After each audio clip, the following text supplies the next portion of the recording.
Hi, I'm Dr. Steve Stevens. I'm a cardiology fellow at the Cedars-Sinai Heart Institute, and this is a study actually done during my residency at the University of California, San Francisco, with mentors Nelson Schiller and Mary Hooley. This is from the Heart and Soul database, which is 1,024 patients with stable coronary disease that were seen in ambulatory clinics in the San Francisco Bay Area. And what we look to find is in patients with intermediate QRS prolongation. So this is patients with a QRS of 100 to 120 milliseconds. If that predicted bad things, particularly heart failure, as these are patients without known heart failure.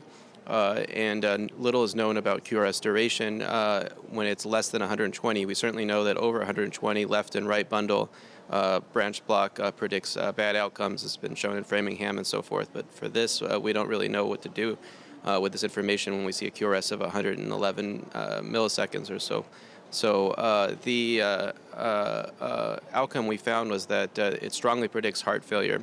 Looking at the gross numbers, the 29% of patients with intermediate QRS duration develop heart failure, being quantified as heart failure exacerbation requiring hospitalization.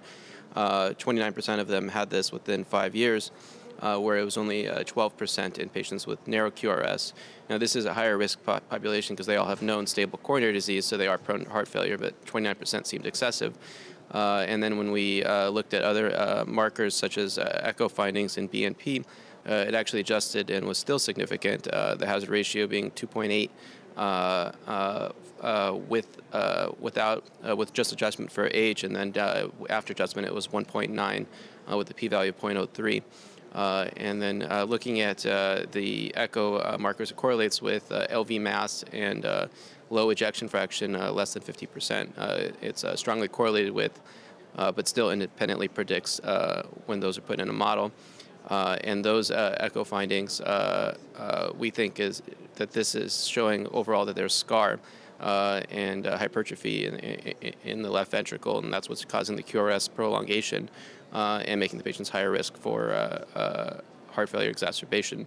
And there's also a trend towards mortality, but it's not underpowered to find that. And I would imagine there's a risk of sudden death, but again, it's underpowered to find that. When you see a 12 lead EKG with an intermediate QRS duration, that's not a benign finding, and that people should take that seriously. This is a high-risk patient population that's going to be at risk for bad outcomes in the future, and they should be aggressively medically managed to prevent those events.